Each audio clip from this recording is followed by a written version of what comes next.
আমি আমার শোলকের অপরাধী, কিন্তু যে আছে তার সাথে আমি কোনো অন্যায় করব না। সারিমা আমাকে একটা সুযোগ দিবি তো? আমি যা করেছি সব ভুলে গিয়ে এই পাপীটাকে তোর বাবা বলে মেনে নিবি তো? বল না, তোর বোনটা তো আমাকে সেই সুযোগই দিল না। আমি জানি উনি অন্যায় করেছেন, আমি এটাও জানি যে উনি যা করেছেন তা তোমরা সহজে ভুলতে পারবে না, কিন্তু তবুও বলছি, পারলে তুমি আর তোমার মা ওনাকে ক্ষমা করে দাও।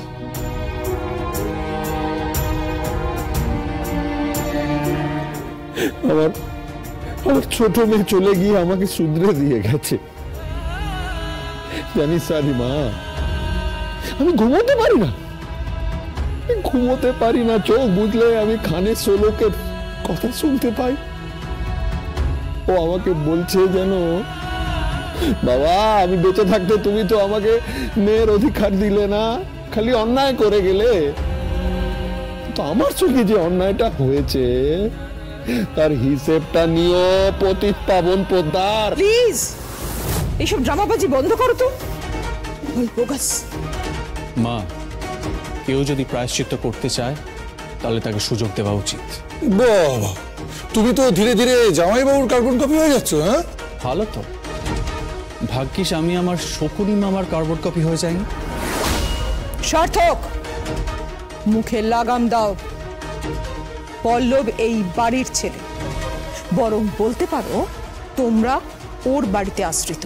বাবা, তুমি আর এ বাড়িতে এসো না, আমার খুব খারাপ লাগে গো। জানি তুমি মানোনি, কিন্তু যেদিন তোমার পরিচয় পেয়েছিলাম, যেদিন আমি জেনেছিলাম তুমি আমার বাবা, সেদিন থেকে আমি মনে মনে তোমাকে বাবা বলেই ভেবেছি। তাই বাবার অপমান অসম্মান সহ্য করতে না খারাপ লাগে, তাই তুমি এ বাড়িতে আর এসো না। সারিমা, তুই কি আমাকে মাফ করেছিস? হ্যাঁ, আমার মেয়ে আমাকে মাফ করে দিয়েছে। আমি সবাইকে বলবো এই পাপীটাকে তার মেয়ে মাফ করেছে। ষোলো যদি দেখতে পেত তাহলে খুশি হতো। এই জামাই, জানো তো, যেদিন আমার মেয়ের অপরাধীরা ধরা পড়বে সেদিন আমার মেয়ে শান্তি পাবে, আর সেদিন বোধহয় ও আমাকেও ক্ষমা করে দেবে তো? বলো। এই তখন থেকে অপরাধী বলে তুমি কাকে বোঝাতে চাইছো? কোনো প্রমাণ তুমি পেয়েছো নাকি যে ঘটনাটা অ্যাক্সিডেন্ট ছিল না, ইচ্ছে করে ঘটনা হয়েছে? বলো, কোনো প্রমাণ তোমার কাছে আছে যে ওই তুবড়িটা স্পেশালি শোলকের জন্য তৈরি করা হয়েছিল, যাতে শোলক ওই তুবড়িটা জ্বালাতে গেলে ওটা বার্স্ট করে, শোলক পুড়ে যায়? বলো, কোনো প্রমাণ আছে তোমার কাছে? পুলিশ কিছু পেয়েছে নাকি? না, আমি অবশ্য জানি না। আমি জানি পুলিশ কিচ্ছু পায়নি, তার কারণ কোনো ঘটনা তো ঘটানোই হয়নি। এটা একটা নিছক দুর্ঘটনা ছিল, তাই এখানে দাঁড়িয়ে দাঁড়িয়ে গল্প সাজিও না। না না, মিথ্যে গল্প সাজাইনি। অফিসার আমাকে বলেছে যে শোলকের মৃত্যুটা স্বাভাবিক নয়। উনি অনেক কথা বলেছেন, কিন্তু কোনো প্রমাণ জোগাড় করতে পারেননি, আর পারবেনও না, কারণ উনি মিথ্যে কথা বলেছেন। কে মিথ্যে আর কে সত্যি তার হিসেবটা আদালতে হবে। হবে, নিশ্চয়ই হবে। যখন তুমি আদালতে যাবে, গিয়ে দেখবে তোমার চোখের সামনে ছবিটা স্পষ্ট হয়ে গেছে। তাই আমাদের দিকে আঙুল তুলে কোনো লাভ নেই পতিত পাবন। এই আমি সবার সামনে বলছি, সবাই মনে রাখবেন, আপনারা যদি অপরাধী হন না তাহলে এই দুনিয়া পতিত পাবনের একটা রূপ দেখবে। এতদিন যে খারাপ রূপটা দেখে এসেছে তার থেকেও খারাপ রূপ দেখবে।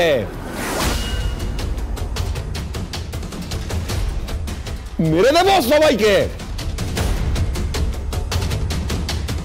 মেরে দেব, মেরে মরবো। তারপর অন্তত আমি সৌরভকে গিয়ে বলতে পারবো, মারে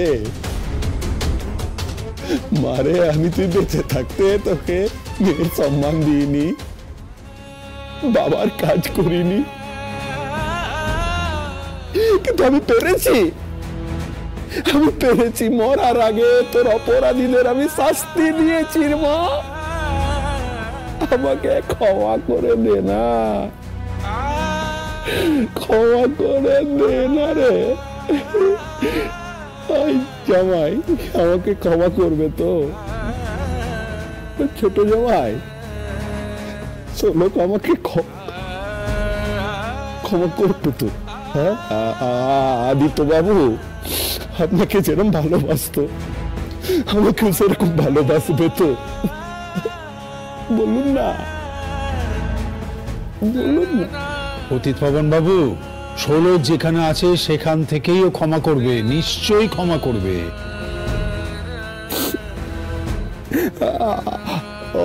মেয়েটার মধ্যে যে আগুন দেখলাম না, আমার ষোলকের মধ্যেও সেই আগুনই ছিল। আমি অফিসারকে বলেছি আমি ওনার পাশে আছি, যা বলবে আমি তাই করব, তাই করব। ও ষোলকের বিচার না হওয়া অবধি আমার মরণও হবে না। ছি ছি বাবা, এসব বলো না, তোমাকে অনেকটা দূর যেতে হবে, এবার এসো। শাড়ি সম্পর্কে উনি আমাদের কুটুম, এই সময় উনি না খেয়ে যাবেন এটা হয়? ড্যাডি এক মিনিট। ঠিক, একদম ঠিক বলেছ আদিত্য।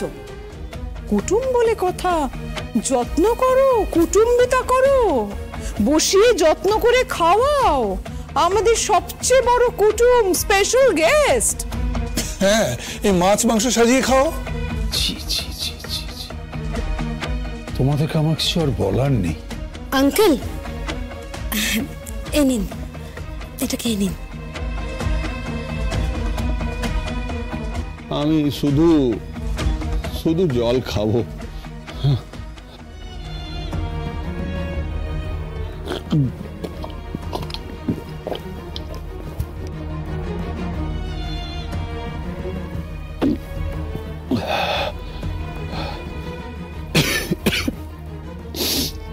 সারি মা, তুই ভালো থাক, হ্যাঁ, আর চিন্তা করিস না। আইন অপরাধীকে ঠিক খুঁজে নেবে, ও শাস্তি পাবে, শাস্তি পাবে, হ্যাঁ পাবে, শাস্তি পাবে। সাবধানে যেও। হ্যাঁ হ্যাঁ, শাস্তি পাবে। আপনাকে এগিয়ে দিয়ে চলুন। হ্যাঁ। আদিত্য, ওই অফিসারের সঙ্গে আমি দেখা করতে চাই বিয়ের ব্যাপারে। পল্লব চলো। চল বিরজা, যত সব সস্তার নাটক, চল।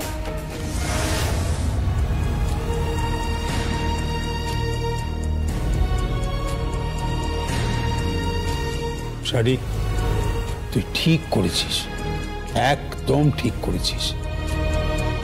লোকটা তো পাল্টাতে চাইছে, তাই না? তবে তোর শাশুড়ি মা যে কেন চাইছে বিয়েটা হোক সেটা আমি খানিকটা আন্দাজ করতে পারছি। তবে উনি বুঝতে পারছেন না যে লাভের লাভ কিচ্ছু হবে না, কিচ্ছু না।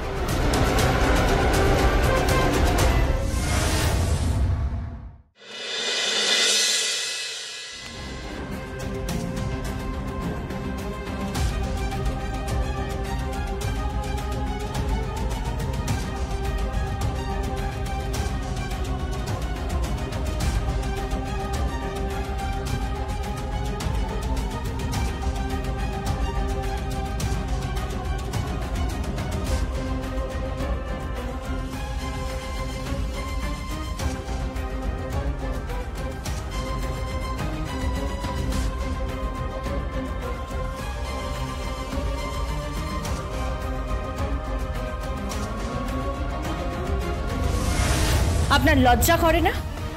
আপনার স্ত্রী সদ্য মারা গেছে, আর আপনার বাড়ির লোক আপনার দ্বিতীয়বার বিয়ে দিতে চাইছে, আর আপনিও নির্লজ্জের মতো সেই বিয়ে করার জন্য প্রস্তুত।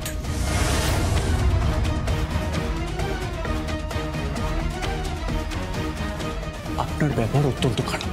দেখুন দেখুন, আমি না ডিউটি করতে এসেছি, কারোর সঙ্গে গল্প করতে বা আড্ডা দিতে না।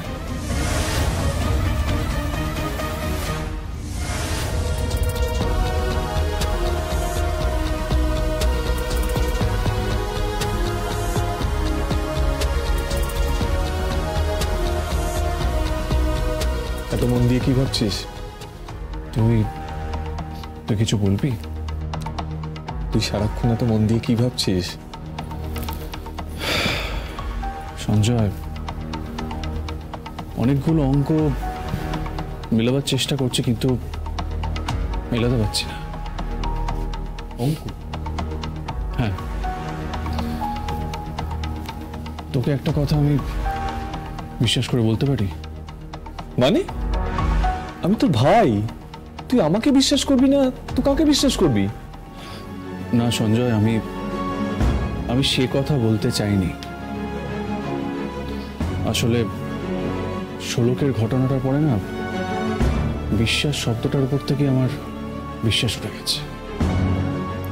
কি হয়েছে বলবি? তোর কি মনে হয় ষোলকের মৃত্যুর পেছনে মামা, দিদি আর মা এদের হাত আছে? দেখ, একেবারেই যে সন্দেহ নেই সেটা বলবো না, আর পুলিশও তো যথেষ্ট সন্দেহ করছে। তাহলে মামাজি বাজি কেনার বিড়িটা কেন লুকিয়ে রাখলো? তুমি কি করে জানলে সার্থকদা? তুমি কি আড়াল থেকে আমাদের কথা শুনছিলে? এটা তুমি কি বলছো? তুই কি বলছিস? ও লুকিয়ে শুনতে যাবে কেন? কি জানি, শুনতেই পারে। একসময় শাড়ি ষোলকের কম ক্ষতি করার চেষ্টা করেনি, মনে পড়ছে?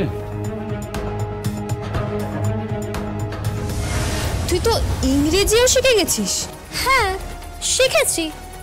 তোর মতো গাইয়া ভূত থাকবো নাকি? সমস্ত শাড়ি ওরা গাড়িতে তুলছে। গুড, ঠিক যেমন যেমন বলেছিলাম তেমন তেমন করেছো তো? হ্যাঁ, পুরো শাড়িগুলোর এমন অবস্থা করেছি যে এক চিলতে আগুন পড়লে পুরো বিস্ফোরণ হয়ে যাবে। যাবি না ভিতরে, যাবি না ভিতরে। এই বাড়িতে তোর কোনো স্থান নেই, তোকে এখানে কেউ চায় না। আরে তুই কেন বুঝতে পারছিস না বলতো?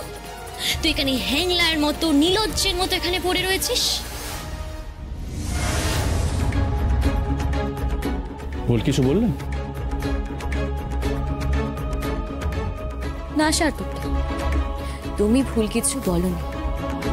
সত্যি তো, আমি আমার বোনের সাথে কত খারাপ কাজ করেছি, অনেক অন্যায় করেছি, ওর ক্ষতি করার চেষ্টা করেছি।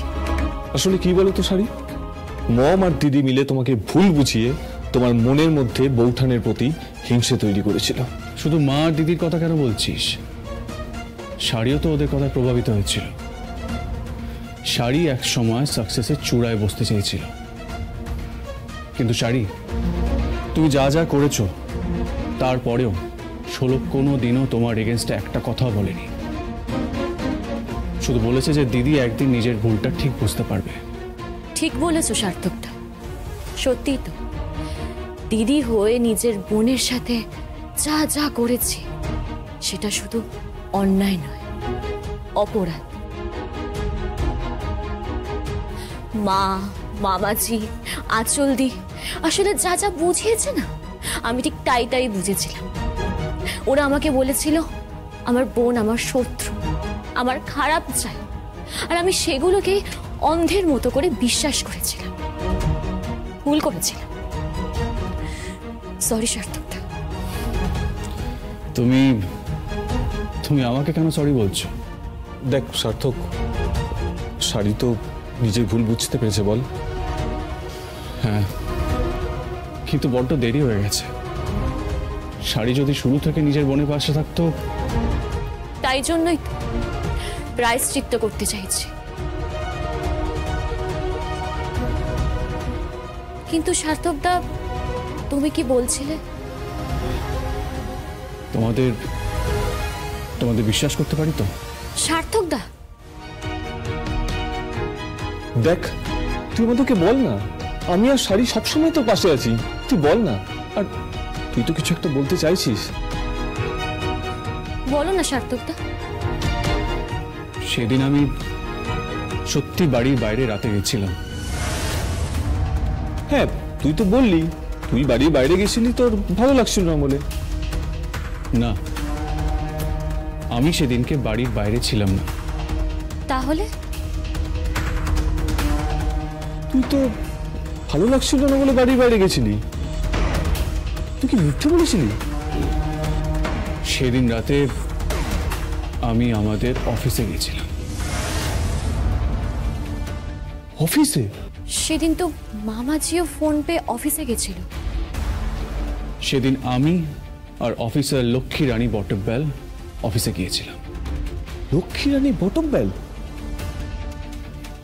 হ্যাঁ, উনি আমাকে ফোন করেছিলেন।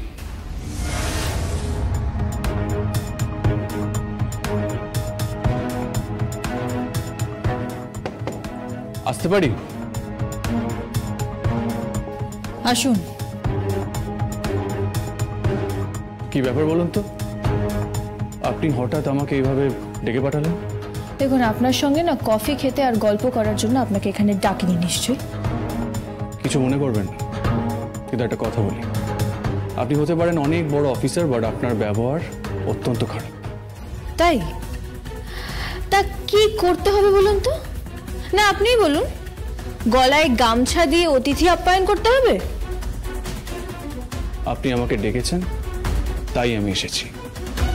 নাহলে সেদিনকে আপনি যে ব্যবহারটা করেছেন না, তারপরে আপনার বাড়ি কেন, আপনার সামনে আসার আমার ইচ্ছা নেই। আমি চেয়েছে পরে এখানে আসিনি, আপনি আমাকে ডেকেছেন, তাই আমি এসেছি। বাবা, আপনাকে তো দেখে মনে হয় না যে এই লক্ষ্মী রানী বটব্যালের মতো আপনারও এত মুখ চলে। সরি, আপনি একজন মহিলা, আপনার সাথে আমার এইভাবে কথা বলা উচিত না। I am sorry. It's okay. Actually আপনার একটা হেল্প লাগবে। হেল্প? কি হেল্প? দেখুন, আপনার ওয়াইফ মানে শোলক মুখার্জির মৃত্যু রহস্যের কিনারায় আমরা প্রায় এসে গেছি, কিন্তু আমার আরও কিছু প্রমাণ লাগবে, আর তার জন্যই আপনার হেল্প লাগবে। আমার হেল্প? কি হেল্প বলুন? আপনার মামাজি যেই দোকান থেকে বাজিটা কিনেছিল, সেই দোকানদার আপনার মামাজিকে আইডেন্টিফাই করেছে। কিন্তু উকিল তো মামাজিকে বেল করিয়ে নিয়ে এসেছে। জানি তো, কিন্তু তাতে পার পাবে না। যদি সত্যি কোনো ক্রাইম করে, তাহলে এই লক্ষ্মী রানী বটব্যালের হাত থেকে রেহাই নেই। আপনি যদি পারেন তাহলে আমি বুঝবো। আপনি যে কথাটা বলেন না যে আপনার হাত চলে, মাথা চলে, গুলি চলে একসাথে, সেটা সত্যি। যাকে আপনি আমাকে এখানে কেন রেখেছেন? আমার ধারণা ওই বাজি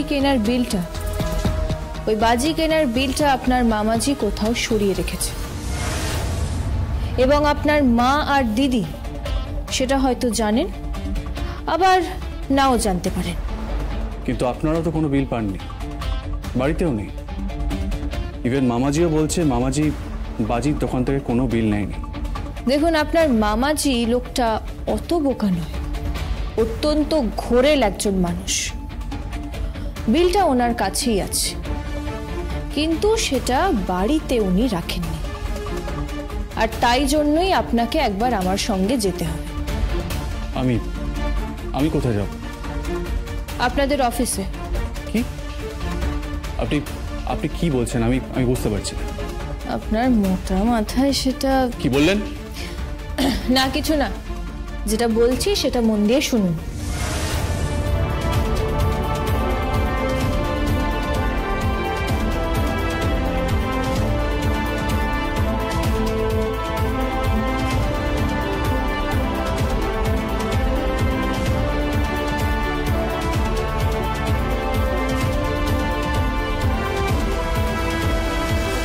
বুঝতে পেরেছেন? কিন্তু কিন্তু আমরা যদি ধরা পড়ে যাই? কিচ্ছু হবে না, আপনি শুধু টাইমে পৌঁছে যাবেন। খুব রিস্ক কিন্তু। মিস্টার সার্থক, একটা কথা আছে জানেন তো, নো রিস্ক নো গেইন। আর আমরা বাঙালিরা এই একটা কারণেই পিছিয়ে পড়ছি, তারা কোনো কিছুতেই রিস্ক নেবে না। এই আপনার মতোই বলে জানেন তো, রিস্ক আছে কিন্তু। যাই হোক, টাইমটা জানিয়ে দেব, চলে আসবে। আমার ধারণা বিলটা ওই অফিসেই সযত্নে রাখা আছে।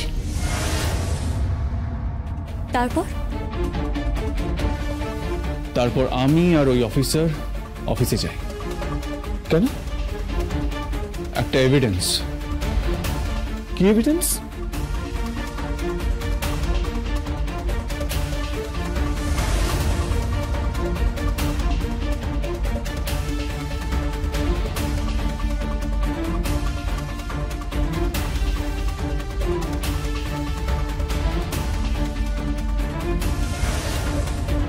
তার মানে বিলটা মামাজি অফিসে রেখেছিল, কিন্তু তাতে কি প্রমাণ হয়?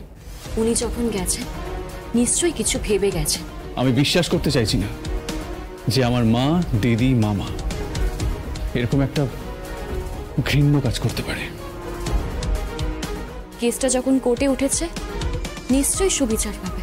আমার আর একটা বিষয় খুব খটকা লাগছে। মা লক্ষ্মী রানী বটব্যালকে এই বাড়ির বউ করার জন্য এত ইন্টারেস্ট কেন দেখাচ্ছে? আর আর এত সহজেই বা মা কি করে রাজি হয়ে গেল? তুই ভালো থাকবি বলে হয়তো? না, আমার তো তা মনে হয় না। আমার মনে হয় মায়ের কোনো মতলব আছে। আমারও তাই মনে হয়। তবে লক্ষ্মী রানী বটব্যালের সব ভালো, কিন্তু ব্যবহার অত্যন্ত খারাপ।